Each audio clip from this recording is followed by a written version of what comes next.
Hello guys, खै हामी hike निस्केको त मूल बाटो पो भेटियो। खासै अहिले चाहिँ थकाइ चाहिँ लगाएको छैन है। हल्ला चाहिँ धेरै छ, नेचुरल हल्ला छ, त्यही भएर दिक्क मान्नु चाहिँ पर्दैन। कस्तो राम्रो देखियो त आज म है, गोरो देखि टल्किरह यार छाला। महेन्द्र भन्दै राम्रो देखिन्छ अरे आज चाहिँ। तर पिसफुल भन्न चाहिँ मिल्दैन, तर सोलफुल छ ठाउँ चाहिँ। हल्ला छ, झ्याउकिरीहरू कराइरहेछ, रमाइलो सुनिँदैछ। तर भ्लग त म राख्दैन पनि, आफूलाई नै हो। अब युट्युबमा राख्छु, कसले हेर्दैन है।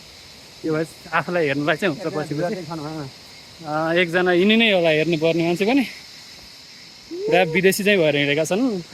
हामी नेपाली परेर पक्का गन्जी लाएर हिँडेका। पसिनै पसिना भएको अन्त धेरै मोटो भइसक्यो कि खै, खासै मोटो त होइन अन्त, पसिना चाहिँ अति आउने। जुका चाहिँ के छ सिचुएसन थाहा छैन है। जुका लाग्ने चाहिँ लाग्ने ठाउँ हो जस्तो त लाग्छ। ड्याम छ, सबै पानी परेर होला। घाँटीबाट खासै आवाज निस्किआएन, त्यो ऊ भएको भएर होला। त्यो आई डोन्ट नो के भन्छ त्यसलाई, मैले मिलाएर बुझेँ। तर राम्रो देखिरहेको है। म चाहिँ हेन्डसम देखेको, त्यही भएर यस्तो राखिदिनु पर्ला कि जस्तो लाग्छ। भोइस काटेर गीतमा चाहिँ राख्नु पऱ्यो। गर्दैन म कट। अगाडि खिच्न यस बिचमा नि क्या डार्क छ यार, त्यसलाई त डाइरेक्ट खिच्नु न, गोरियालामा हामीलाई।